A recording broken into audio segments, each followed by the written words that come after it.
Poem number 501 by Emily Dickinson begins very famously by saying, "This world is not conclusion." I personally have been quite struck by this poem. It is a short poem, but it is extremely profound. It can literally impact your entire perspective on life, on the world, history, faith, science. I am not even exaggerating. I would like to show you how I am hearing this brief poem. Emily is a phenomenal poet. I'll start by just reading it, and then let's walk through it together. This world is not conclusion. A species stands beyond, invisible as music, but positive as sound. It beckons and it baffles. Philosophy don't know. And through a riddle at the last, sagacity must go. To guess it puzzles scholars. To gain it, men have borne contempt of generations and crucifixion shown. Faith slips and laughs and rallies, blushes if any see, plucks at a twig of evidence and asks a vain the way. Much gesture from the pulpit, strong hallelujahs roll.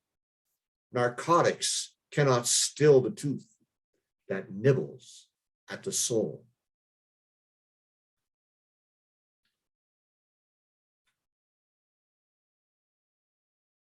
Is our universe a closed circle of cause and effect?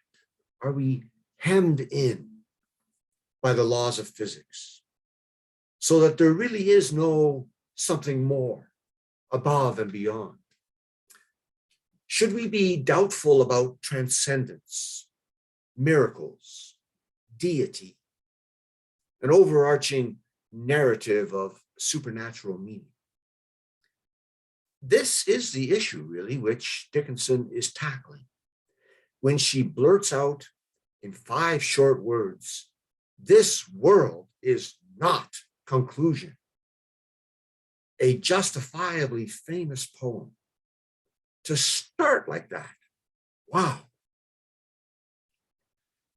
The very act of starting like that shows, of course, that the poet has been deeply intrigued by the closed circle option.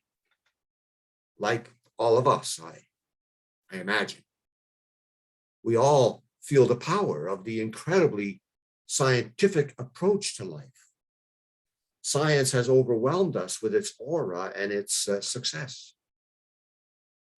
By daring to declare at the outset, this world is not conclusion, she is expressing a deep hope more than a firm result. Even though she says it so conclusively, if it was truly a deduction, it would be at the end of an argument or the last line of a poem, but not the first line. She is showing that she gets it. She understands our dilemma.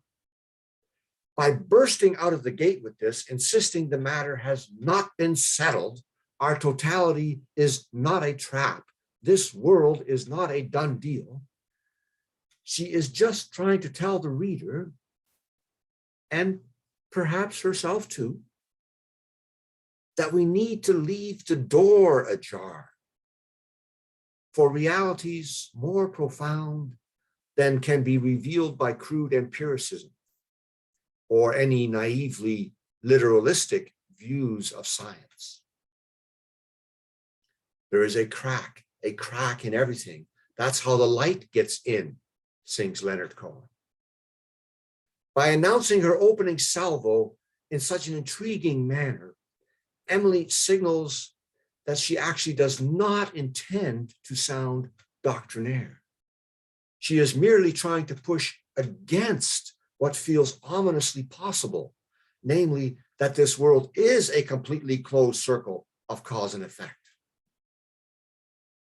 By making her opening announcement so defiantly, the poet reveals in reverse psychology that she can definitely empathize with an average reader, people like me, people who might be deeply entranced by the idea that this world is, in fact, our sole and complete reality.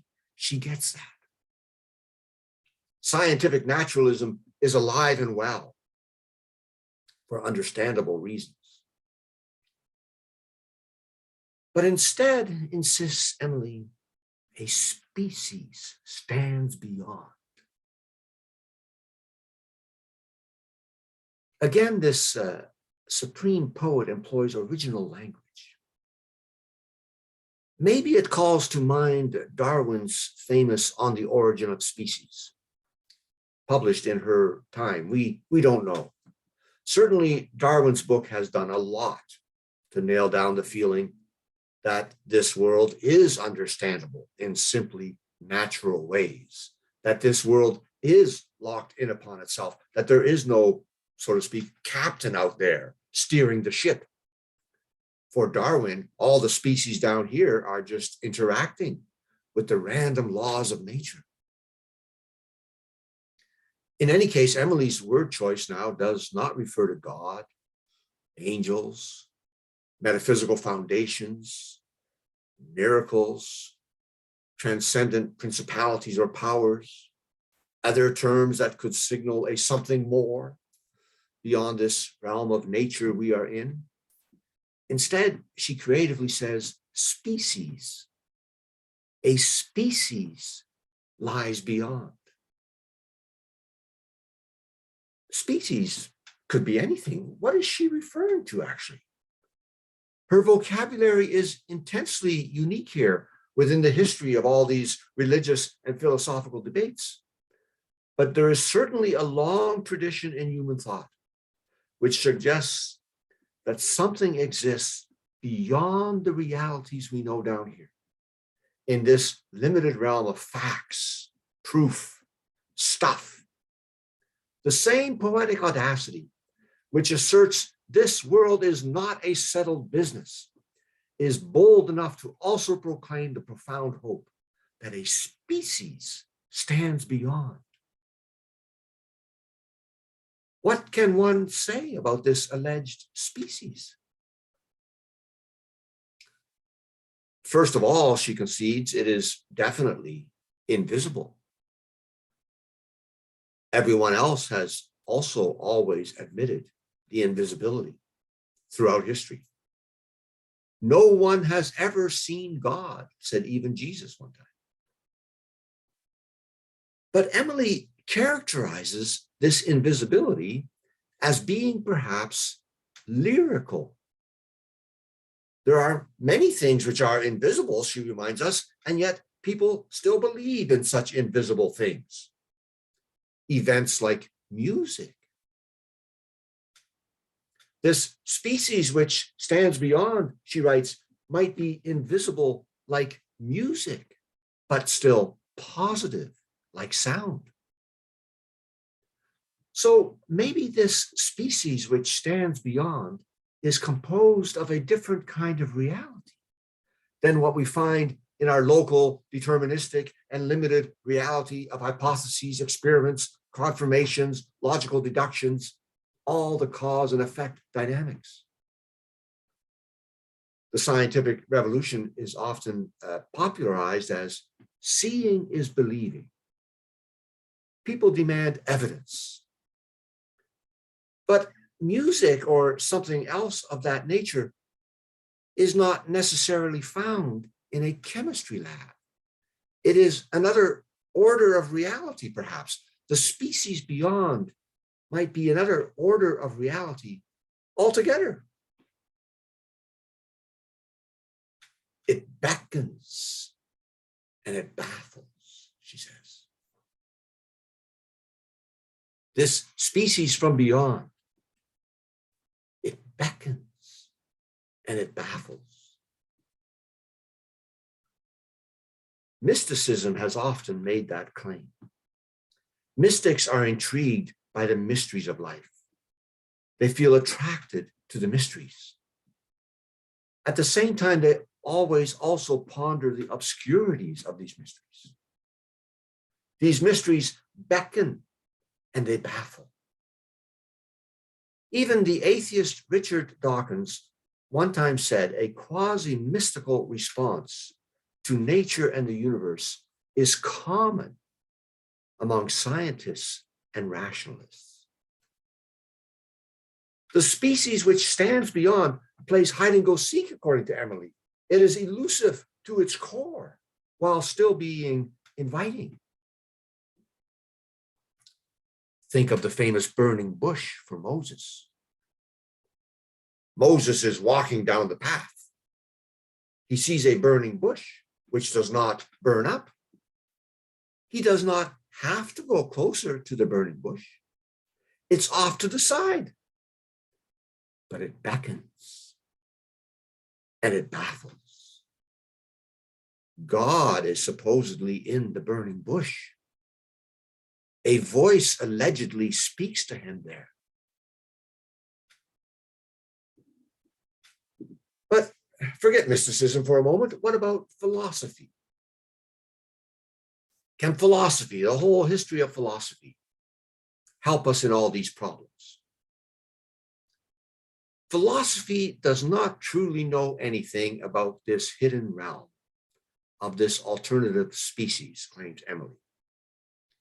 In fact, she is even more devastating. She rings up the entire history of philosophy in just 2 words. She also inserts an apostrophe to make her phrase even shorter, absolutely as brief as possible, so that the whole history of philosophy is reduced by her to a mere colloquial expression. Instead of saying philosophy doesn't know, which would have wasted 3 syllables, she says philosophy don't know. Only 2 syllables. Don't know. Western history has indeed come to the point where readers can acknowledge that philosophy ultimately fails to disclose to us anything about this species that supposedly stands beyond. Philosophy has lost some traction. Less and less people are also taking it as a major in college and university. The stats are not good. Despite all the fine efforts from Plato and Aristotle, right through to Hegel and Nietzsche in Emily's own era, and to Simone de Beauvoir, Hannah Arendt, Foucault, Derrida, Richard Rorty in the current era, people are still without a foundation on which to stand. Philosophy don't know. Philosophy is apparently bankrupt when it comes to unpacking the realm of transcendence. Sometimes only a poet can declare the truth about our epistemological devastation in the midst of all the successes of closed universe science. Then she says, through a riddle at the last, sagacity must go. This route of sagacity, she decides, is the only option available if people wish to avoid the potentially cold fact of being in a closed nexus world of mere ratification. Sagacity is a wonderful word. It can mean, says one dictionary, having or showing acute mental discernment and keen practical sense, shrewd. Sagacity, according to another dictionary, means of keen and far-sighted penetration and judgment, discerning. Far-sighted is an intriguing part of the definition, for it would take far-sightedness to ever guess that there is a species beyond. All the immediate evidence, after all, might reasonably suggest there is no species beyond. Sagacity, the root from which we derive sage, a wise person, is thus the most brilliant word the poet could have possibly chosen. Something different from mysticism, philosophy, even science. One of the jobs of great poets, to find the perfect word. Sagacity, she elaborates, has to go through a riddle to find the elusive species, to name it, to glimpse it. The reader has already been told that this world that is more than the world beckons and it baffles. Sagacity has to arrive via a riddle. This transcendent realm, in other words, is not likely to come into full view when placed under the glare of a spotlight or when sought through telescope and microscope. The task of spotting the realm of great meaning needs wisdom more than research, insight more than expertise. The sagacity that has been called for needs to wind its way through a labyrinth, a riddle, a maze. One must listen to find this non-conclusive reality, since it is more like music than like optical material and sense perceptions, the visible stuff of regular science. How is the reader then, even armed with sagacity, going to guess where this species beyond could possibly be found? How do you locate this? To guess it, she concedes, puzzles the scholars. Understandably, the learned classes do keep trying to guess. The routine methods of the academics and the researchers rarely result in new developments. We do not hear of many breakthroughs.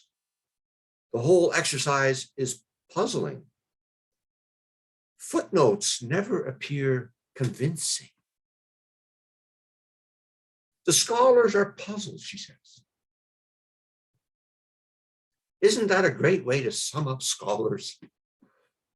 Are they not often quizzical, scratching their heads, puzzled? They find themselves at a loss when trying to make guesses about the species which lies beyond. Beautiful, the entire realm of scholarship, puzzled. And yet, the hold that this alternative species has on the human imagination remains staggering. To gain access to this other realm, even though it is invisible, people have been willing to be despised by the general society and by all of their peers. Advocates for the beyond are willing to risk their reputation on the basis of their convictions about this supposed transcendent realm of existence. Popularity matters nothing to those who become enamored of this alternative species.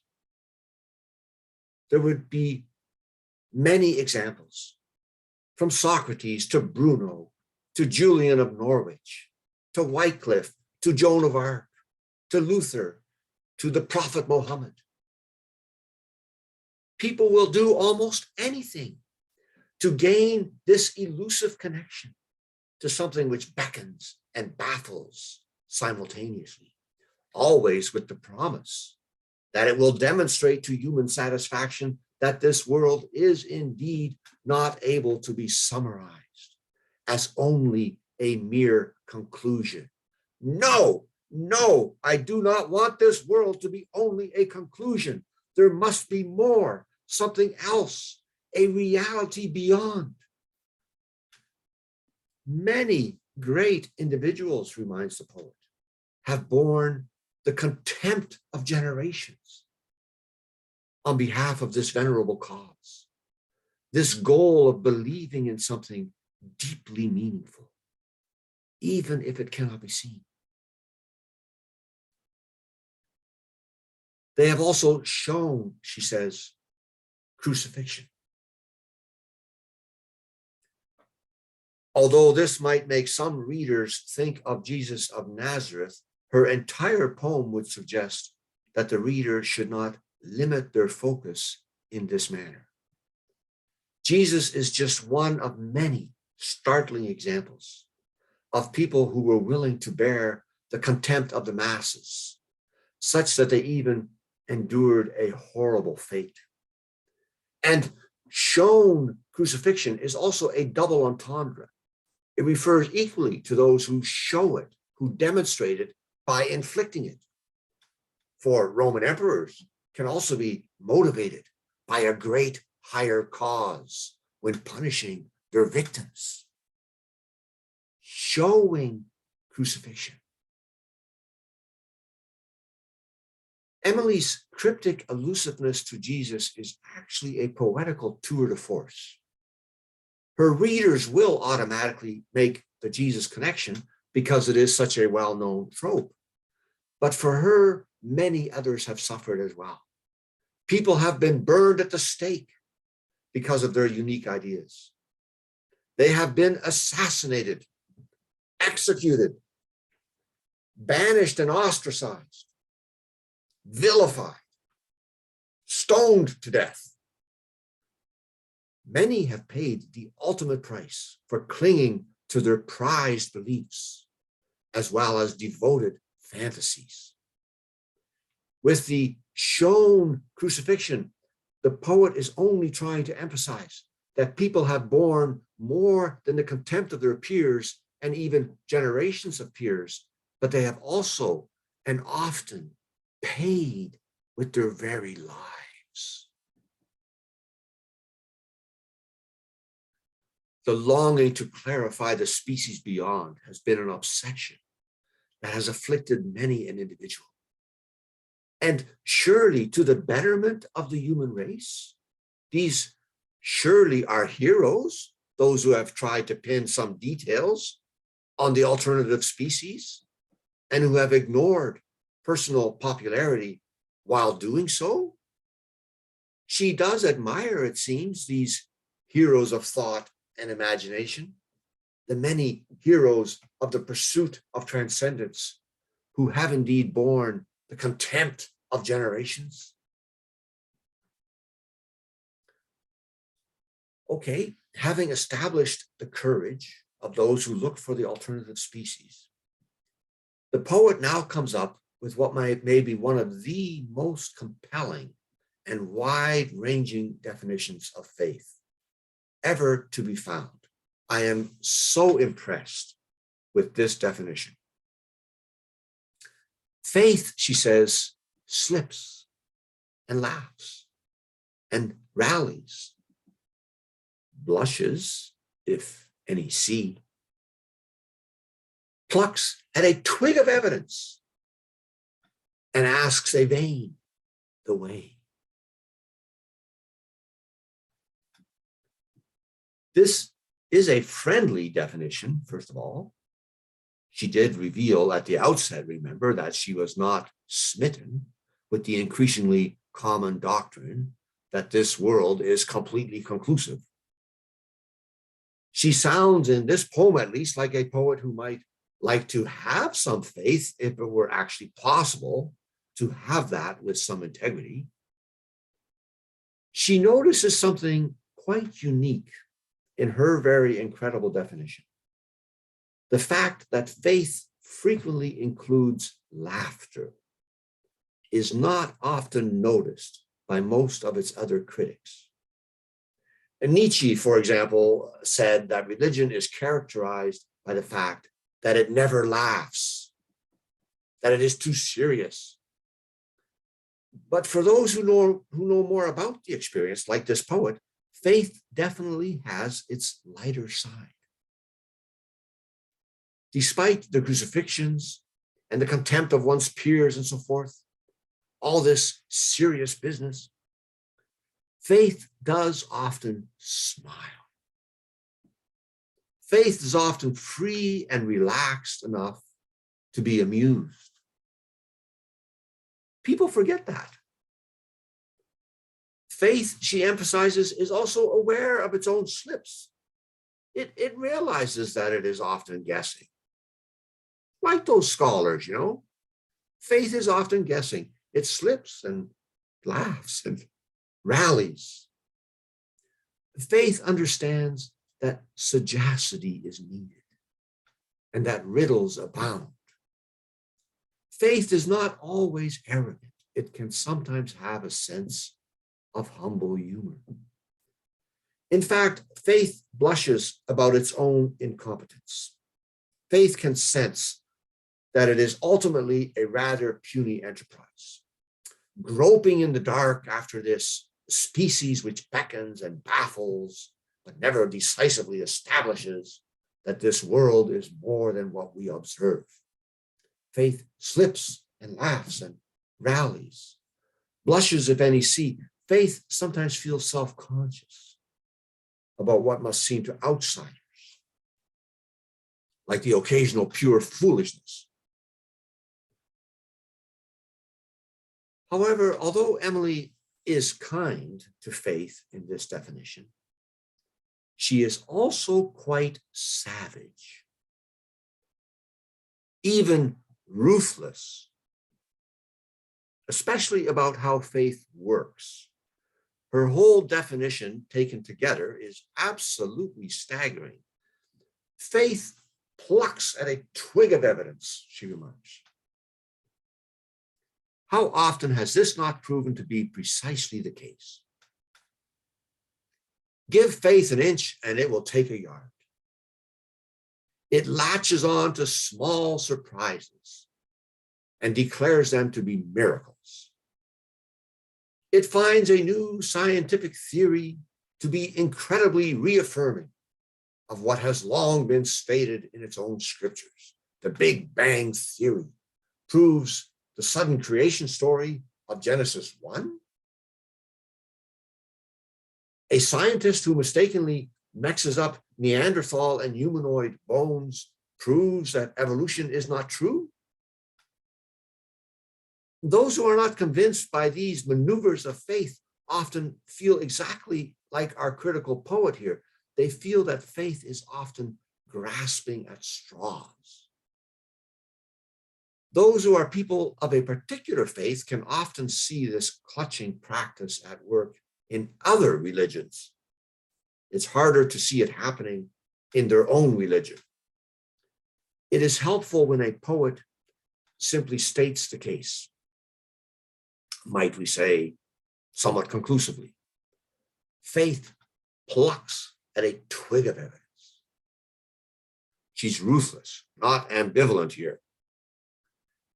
But the scene with regards to faith becomes even more worrisome. Faith also dips into the desperation of magic. It asks a vain the way, she remarks. Faith is looking for hope from any angle, from anywhere it might be forthcoming. The imagery of the vain is not used simply to describe which way the wind is blowing. It is used to tell the followers which direction they should walk. This is about magical thinking. Go this way, the way the wind is blowing. People are sometimes asking a mere vein for the way. Coupled with plucking at a twig for evidence, this devotion to magic is about as low as faith can go. The same faith that has the maturity and self-awareness to be amused, and that has the courage to bear with massive unpopularity, even unto death. So her definition of faith is kind, but it's also savage.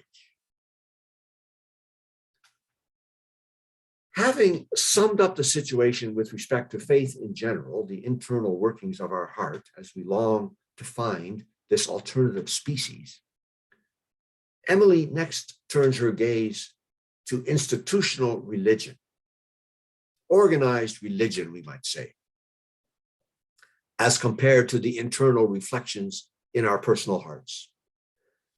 She captures institutional religion, all of it, arguably, the entirety of it, from every culture in the whole wide world, in two magnificent lines. Much gesture from the pulpit, strong hallelujahs roll. Let me suggest how universally this imagery could apply. The gesturing from the pulpit. Do points become stronger when emphasized by remonstrations or emphatic, dramatic finger pointing? There have been many famous speakers, and not just religious ones, but also political figures like Hitler. Of course, we could call that the religion of racist nationalism, but okay. Speakers who make it seem that their relationship to that elusive truth which lies beyond this limited physical realm of nature is more demonstrable by virtue of their excessive rhetoric. Much gesture from the pulpit.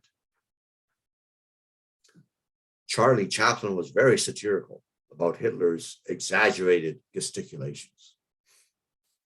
And there's also a famous joke about the church janitor who found the preacher's manuscript on Monday, accidentally left behind on the pulpit. At one point in the margin, the preacher had written to himself, "Weak point, talk louder."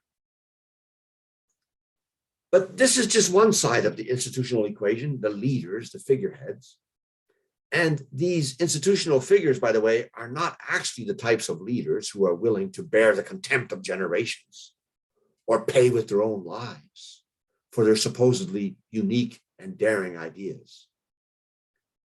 The other side of the institutional equation, observes Emily, is the devout masses who sit there as the company of the saints and utter their praises.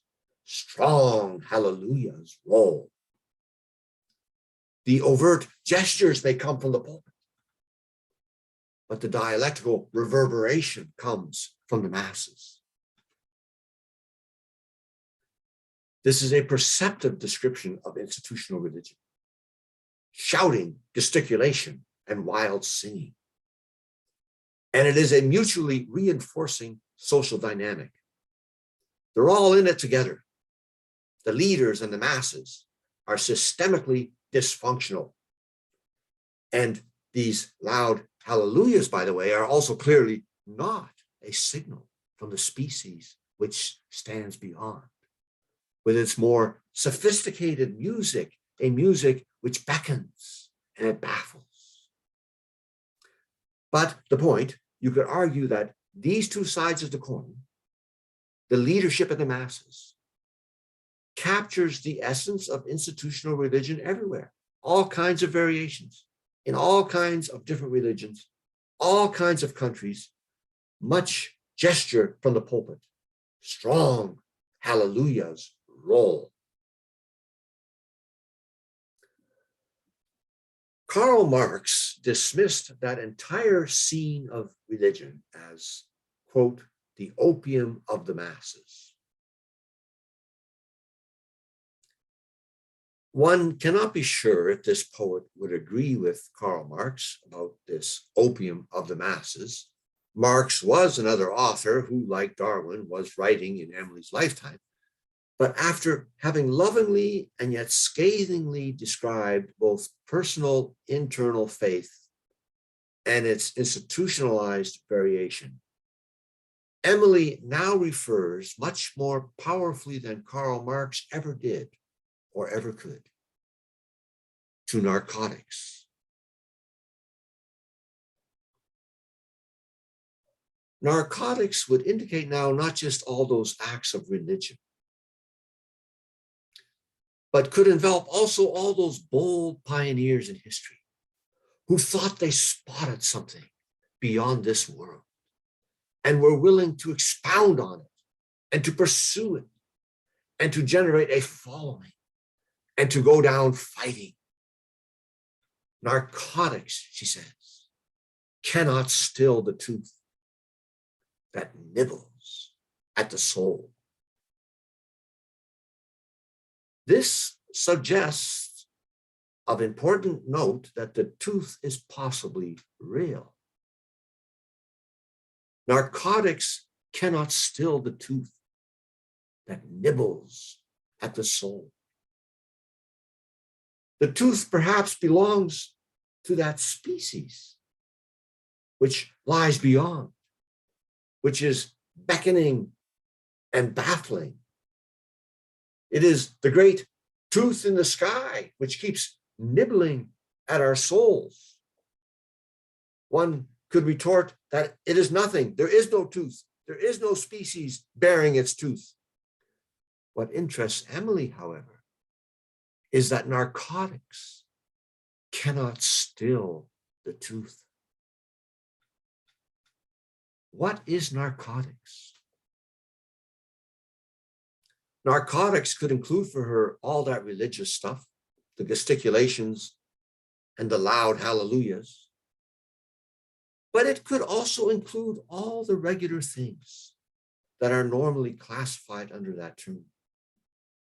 The drugs, our addictions, fanaticism, idolatries, the followers of terrorism, our compulsions, the overdoses, our nationalisms, the numerous obsessions unveiled in the psychopathology lab. So much suffering. We suffer so much as we pursue all our higher ideals. All the philosophy in the world, in short, plus all the research of science, has still not been able to close the door and turn this world, our universe, into nothing but a closed circle. Something is still gnawing at us. People still keep hoping to spot a glimmer of unlabeled glory. They still keep trying. A famous quote in the history of religion is from St. Augustine: "Our hearts are restless until they rest, O Lord, in thee." This poem seems potentially committed in the end to the idea that there is something out there, some species which stands beyond. There is some kind of a tooth. It is not just the readers who are aimlessly gnawing, but the tooth which is gnawing. Something must be gnawing at us. It is not just us who are gnawing at it. And though she can describe the shortcomings of faith with the most insightful wording possible, she possesses sagacity, one might say. She is a sage of the first order. And although she can ridicule organized religion with its pronounced gestures and its ostentatious hallelujahs, the poet seems to remain attached somehow to her blunt opening juggernaut. This world is not conclusion, her declaration, her hope, her desire for this conversation. Historians of science have often spoken about the closed circle cosmos as one of disenchantment. But ruthless and total disenchantment seems more than we can bear, said James Smith. And yet others, such as Gianni Battimo, would warn us that we must resist the lure of mystical metaphysics, the idea that there is some primordial, forgotten secret. Ah, yes, indeed. That's the other side. So let me summarize. In this very brief poem, Emily has epitomized the perpetual conundrum of scientific closed world thinking. She has sanctioned the root urges of mysticism. She has blatantly exposed the shortcomings of philosophy, made teasing fun of puzzled scholars, praised the bold heroes of idealism in world history, venerated the numerous martyrs who died for their ideas about transcendence, honored the complexity of faith while being frank about its frequent sense of desperation and its attachment even to magic, ridiculed religious institutional overextensions, paid homage to the global damage and extent of all the numerous forms of addiction, narcotics, and outright terrorism for the sake of idealism, the massive suffering all around us, and has hinted that she herself has not yet, at least, succumbed to the alluring temptation of projecting final conclusiveness to this local realm that people are trying to master with their limited brain power. There's got to be something more, she suggests. There must be something else. At least she's definitely hoping for that. At least in this poem yet. My talk is not actually about Emily herself, but about this particular poem. For herself, I cannot go into details here, but my personal view of her overall work is that she does ultimately say farewell to at least all the old forms of pursuing transcendence. But this poem, though, number 501, does powerfully insist in this world, we need to keep a door ajar, leading to some other light. And that is not ultimately a popular opinion. So by the end of the poem, she has become herself like one of those heroes who bears the cross. She has become a warbler, as she once phrased it. She said once, the overall tale of history and life, the overall tale simply needs a better warbler. She possibly sees herself as that warbler. A better warbler, someone who can make us think over and over again about the entrancing possibility that a species lies beyond. This world is more than the world. We are not hemmed in by a closed universe of only cause and effect. Whatever that could be, that's something which is gnawing at us. Perhaps we could find an answer from purely within a humanistic perspective. The love that we could have as people for one another. Maybe we ourselves can become that species which stands beyond. I think that might be an angle to pursue. But in any case, this poem is definitely worthy of our time. This world is not conclusion. A species stands beyond, invisible as music, but positive as sound. It beckons and it baffles.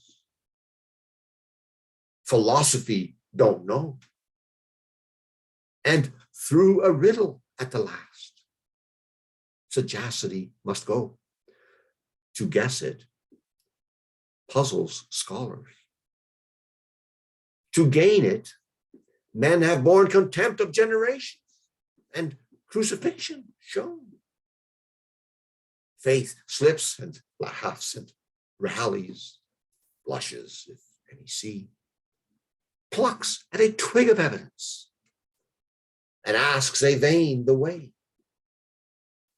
Much gesture from the pulpit. Strong hallelujahs roll. Narcotics cannot still the tooth that nibbles at the soul.